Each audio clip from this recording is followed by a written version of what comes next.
એટલે સરસ મજાનું નગર હતું. નગરમાં નગરજનો રહે, એમાં રાજા પણ હોય, રાણી પણ હોય, કુંવરો પણ હોય અને પ્રધાનો પણ હોય.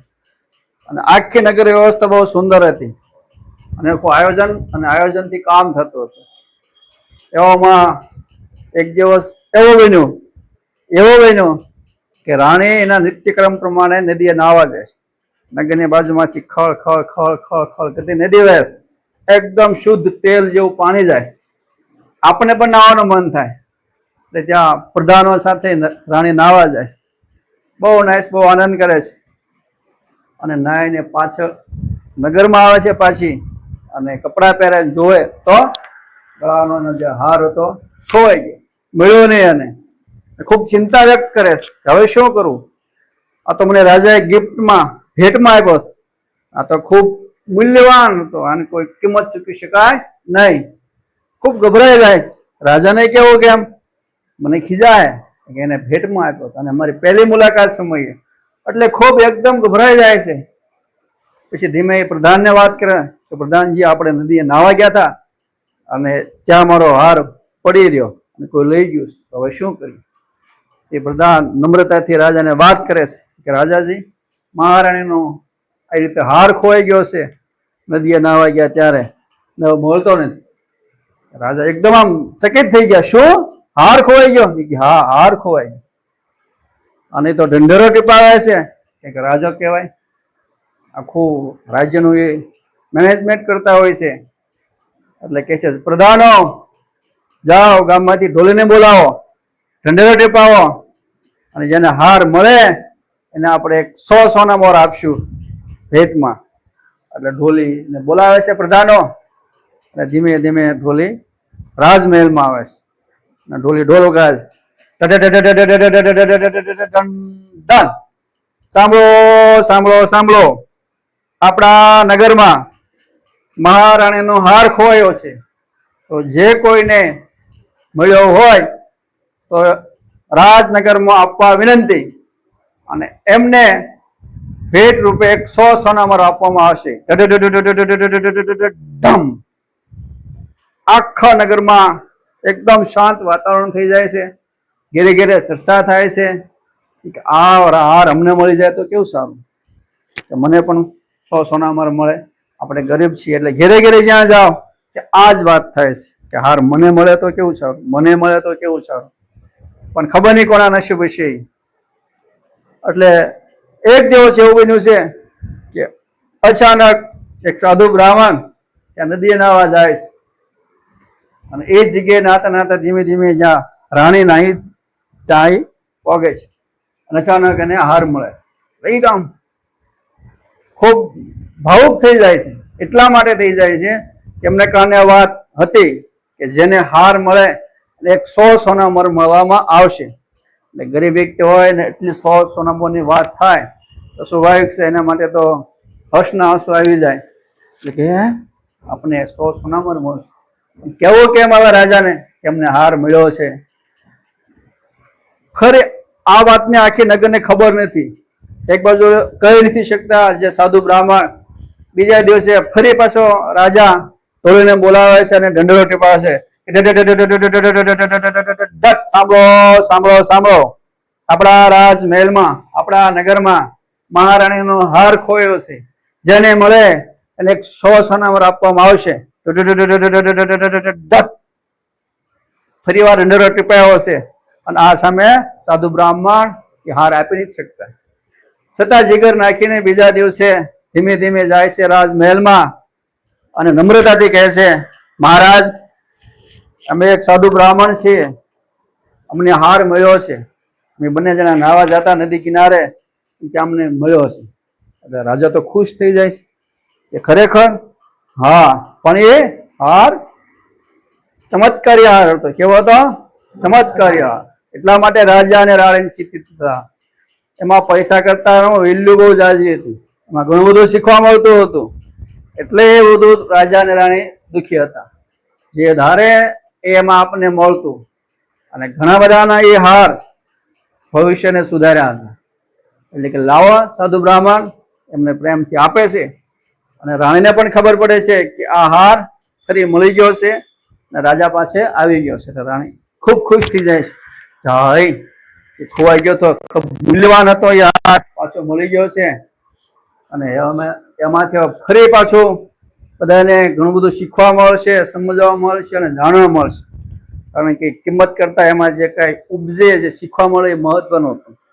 તો એમાં ઘણું બધું શીખવા મળતું હતું.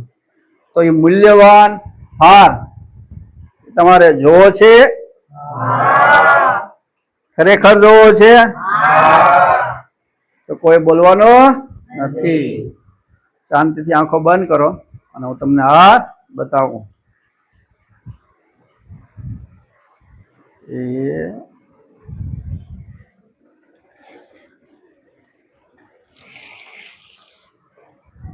ધીમે ધીમે આંખો ખોલો. છે ને હાર કેટલો મૂલ્યવાન છે, દેખાય ને?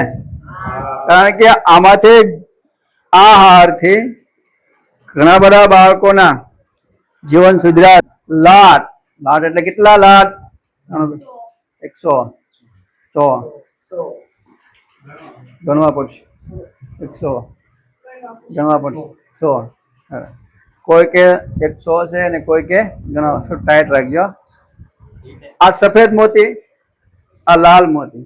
તો અંદાજે તમે કયો સફેદ મોતીમાં, સફેદ જૂથમાં કેટલા મોતી છે? 10. સરસ. લાલમાં? અરે વાહ, 10. કેટલા છે? 10. જોવું છે?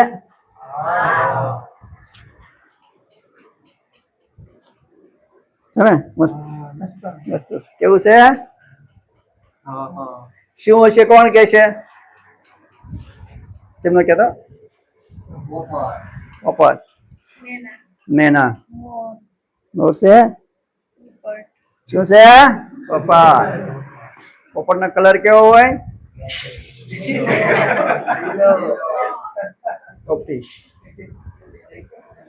અને આપણે હુદહુ પણ કહી શકાય, લખડખોદ.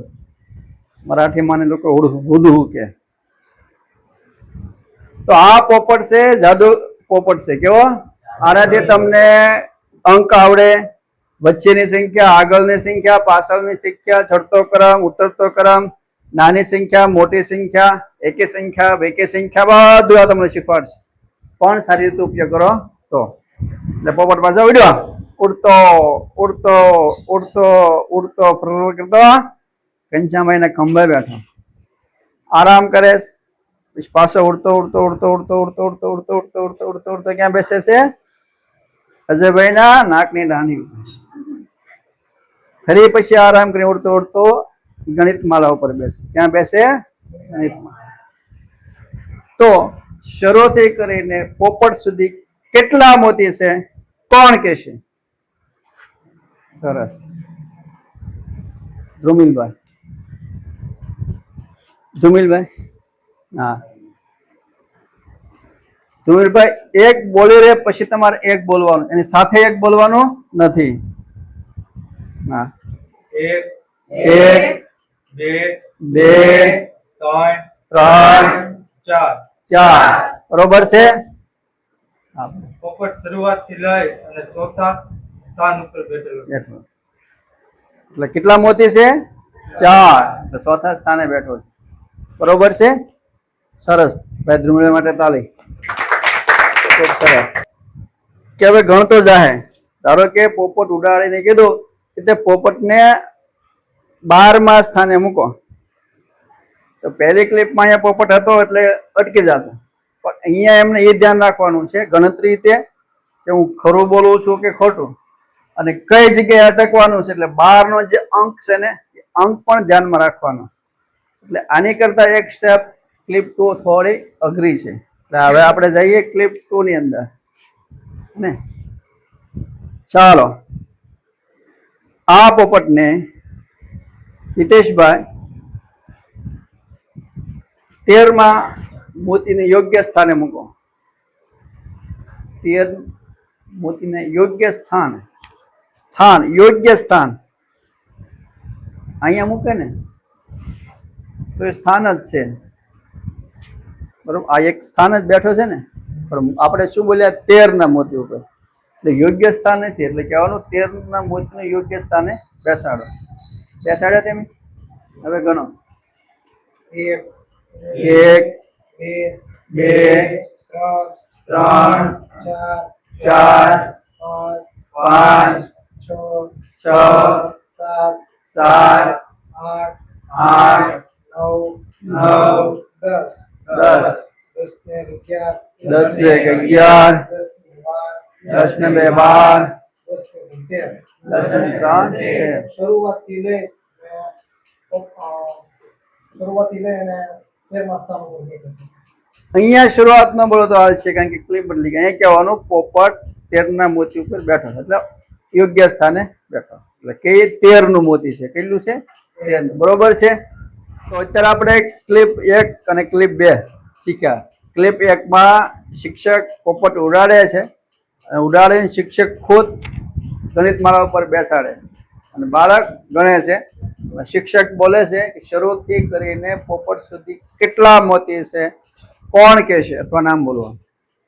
ક્લિપ 2 માં શિક્ષક પોપટ બાળકને આપશે, અને કોઈ પણ એક સંખ્યા બોલશે અને કહેશે કે 15 ના મોતી પર પોપટને બેસાડો, એટલે બાળક ગણીને પોપટને 15 નું મોતી છે ગણિત માળા ઉપર એ યોગ્ય સ્થાને બેસાડશે. હવે આપણે આગળ ક્લિપ 3. બરોબર, આપણે ગણતરી શીખતા આવડી ગયું બાળકને. આ આખી પ્રોસેસ 0 થી 100 સુધી કરવાની છે, એટલે બાળક હવે ગણી શકે છે. તમે પૂછો 50 ક્યાં છે, 55 56 ગણી દેશે આરામ. તો આ પૂરતું નથી. હવે એને ચિત્રમાં, ધારો કે 5 એટલા મોતી છે, પણ 5 ચિત્રના રૂપમાં કેવી રીતે લખવું, તો આપણે એને યલો કાર્ડનો ઉપયોગ કરીશું. બરાબર, ઠોસ વસ્તુની સાથે ચિત્ર મૂકવાનું છે. તો હું તમને કહું છું કે આ કયો અંક છે? 5. બરોબર છે. ઓકે, તો હિતેશભાઈ, આ 5 સંખ્યા ને 5 અંકને ગણિત માળા મોતી પર યોગ્ય સ્થાને મૂકો.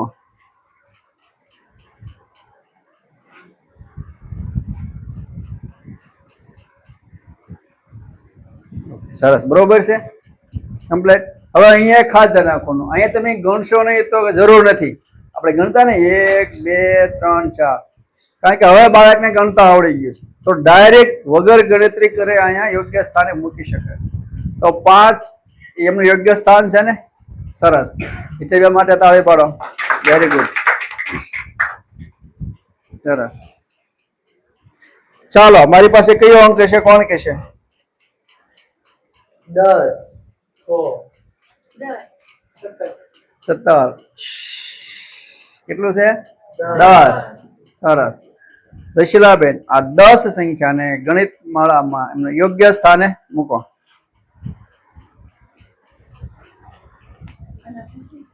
હા, 10 એનું યોગ્ય સ્થાન જ્યાં આવે ત્યાં. સરસ, બેન માટે તાળી પાડો. Very good.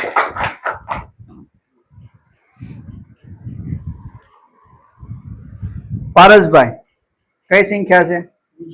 20. તો આ 20 સંખ્યાને ગણિત માળાનું યોગ્ય સ્થાને મૂકો.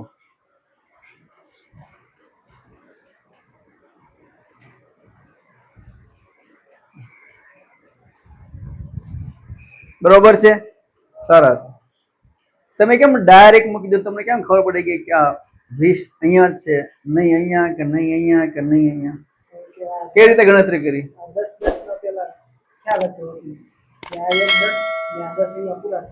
સરસ.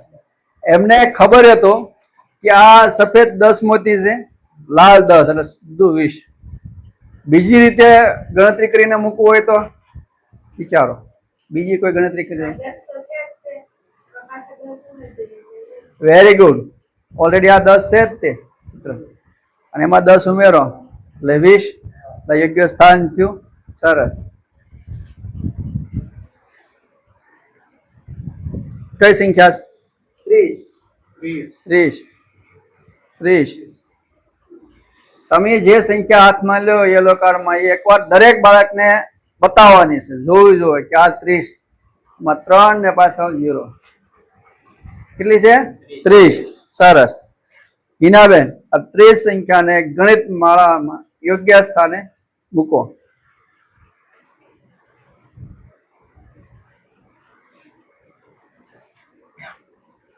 યોગ્ય સ્થાન છે. તમે કેવી રીતે ગણતરી કરીને મૂકી?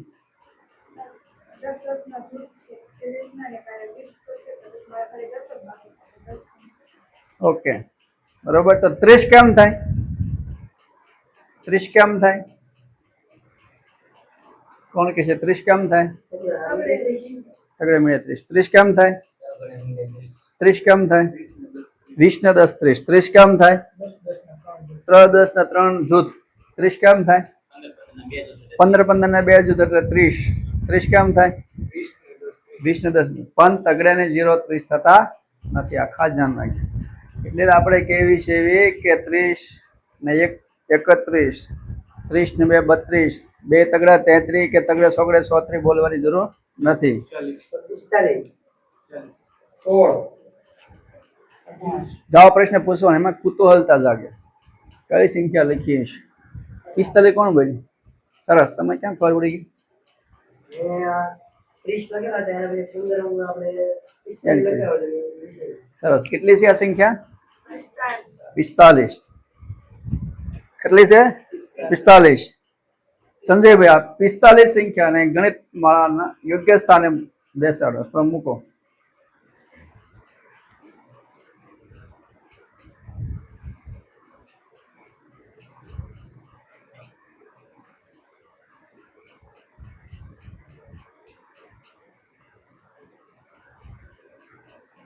બરોબર છે? 45. સરસ. 45 કેમ થાય? 45 40 ને 5 45. બીજી રીતે 45 20 ને 15 20 ને 25. પછી આગળ 52 સંખ્યા લખો અને યોગ્ય સ્થાને મૂકો. જો હવે લખતા શીખશે બાળક, લખતા પણ શીખવાડવું પડશે ને.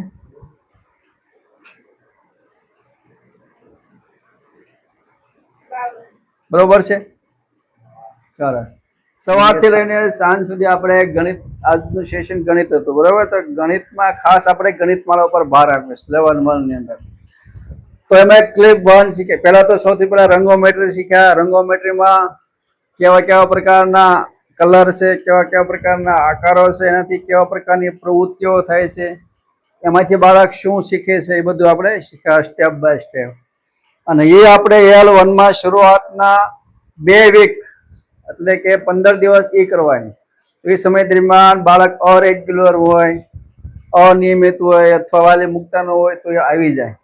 અને એમાં બહુ મજા આવે ને એટલે ઓટોમેટિક આવે કે આ તો LRC બહુ મજા આવે સાહેબ, રંગોળી દોરવાની કે એટલે આવે. એટલે એ સમયે બધા બાળકો સેટ થઈ જાય. પછી ડાયરેક્ટ ગણિતમાં ગણિત માળા ઉપર લેવાની છે. ગણિત માળાઓમાં એક ખાસ ધ્યાન રાખવાનું કે શરૂઆતમાં બાળકને ઈઝી વસ્તુ કહેવાની, સહેલી. એટલે કે સરળથી સરળ ઉપર જવાનું, સરળથી કઠિન અને કઠિનથી કઠિન ઉપર. એટલે સ્ટેપ બાય સ્ટેપ બાળકને એવા પ્રશ્ન પૂછવાના અને એવું એને શીખવાડવાનું. તો ક્લિપ 1 માં ગણિત માળાની અંદર પોપટને શિક્ષક ઉડાડશે. ઉડાડીને ખુદ શિક્ષક ગણિત માળા ઉપર બેસાડશે અને બોલશે. વિદ્યાર્થીને, બાળકોને કહેશે શરૂઆતથી લઈને પોપટ સુધી કેટલા મોતી છે? તો બાળક ઊંચી આંગળી કરે અને એ જવાબ જે હોય છે એ કહેશે. અથવા તમારે પૂછવાનું કે શરૂઆતથી લઈને પોપટ સુધી બોલો સંજયભાઈ કેટલા મોતી છે? તો બાળક ગણશે અને કહેશે. બીજી ક્લિપની અંદર શિક્ષક પોપટ બતાવશે અને સંખ્યા કહે છે કે આ પોપટને 15 સંખ્યા ઉપર બેસાડો, એમની યોગ્ય જગ્યા પર યોગ્ય સ્થાન પર બેસાડો. એટલે વિદ્યાર્થી બાળક આવશે અને એનું જે યોગ્ય સ્થાન છે 15 તો ત્યાં બેસાડશે. એટલે ગણતરી કરીને બેસાડશે. એટલે એ ખાસ બાળક ધ્યાન રાખશે, તમારે 15 અટકવાનું છે અને ત્યાં પોપટ બેસાડવાનો છે. ક્લિપ 3 ની અંદર 3 માં ખાસ ચિત્ર બતાવવાના કે 5 મોતી એટલો જથ્થો છે તો એને ચિત્રના રૂપમાં કેમ લખાય તો આ બતાવવાનું છે અને પૂછવાનું છે કે આ 5 સંખ્યા છે એમને ગણિત માળા પર યોગ્ય સ્થાને બેસાડો. એટલે કોઈ વિદ્યાર્થી આવશે, બાળક આવશે અને 5ના સ્થાને બેસાડે. એવી રીતે 30 સંખ્યા હોય તો કહેવાનું બાળકને કે આ કેટલી સંખ્યા છે, તો દરેક બાળક આ સંખ્યા જોવે, દરેક બાળકની આ સંખ્યા બતાવવાની, બાળક સુધી જવાનું અને એની નજર સંખ્યા ઉપર હોય. કહેવાનું કે ભાઈ હિતેશભાઈ આ 30 સંખ્યાને ગણિતમાળા ઉપર બેસાડો અને બાળક બેસાડશે. તો આ ચિત્ર પણ ઓળખતા આવડી ગયું. પછી એને લખવું પણ જોવે તો આ બ્લુ કાર્ડ આપવાનું, એકદમ બ્લેન્ક કોરું છે, અને કહેવાનું કે ચાલો પારસભાઈ આ કાર્ડની અંદર તમે 45 કે 50 સંખ્યા લખો અને ગણિતમાળામાં યોગ્ય સ્થાને બેસાડો. તો પારસભાઈ લખશે 45 અને ગણિતમાળા ઉપર ગણતરી કરીને યોગ્ય સ્થાને બેસાડશે. પછી એને અલગ અલગ પ્રશ્ન પૂછવાના કે આમાં કઈ નાની સંખ્યા, કઈ મોટી સંખ્યા, કઈ આગળની સંખ્યા, કઈ પાછળની સંખ્યા, કઈ વચ્ચેની સંખ્યા, ચડતો ક્રમ, ઉતરતો ક્રમ, નાની સંખ્યા, મોટી સંખ્યા, એકી સંખ્યા, બેકી સંખ્યા. પછી બાળકનું લેવલ હોય તો તમે એને ગુણાકાર અને ભાગાકાર સુધી પણ લઈ જઈ શકો છો. તો આવી રીતે બાળકને તમારે ગણિતમાળા ઉપર 0 થી કરીને 100 સુધી અંક શીખવાડવાના છે અને એ પણ સમજતા. શિક્ષક તરીકે આપણે એક ખાસ ધ્યાન રાખવાનું છે કે દરેક બાળકને મોકો મળવો જોઈએ. જે બાળક શરમાય છે, ઓછું બોલે છે, એમને વધુ તક મળવી જોઈએ. જેને ઓછું આવડે છે તો એ પ્રમાણે સંખ્યા પૂછવી, એને વધુ આવડે છે તો એ પ્રમાણે સંખ્યા પૂછવી. તો આ દરેક બાબતોને ધ્યાનમાં રાખીને આપણે ગણિતમાળા કરાવી એટલે આરામથી 3 મહિનામાં બાળક 0 થી 100 અંક શીખી જાય. ઓકે, તો આપણે બધા ક્લાસમાં કોશિશ કરશું. ચાલો.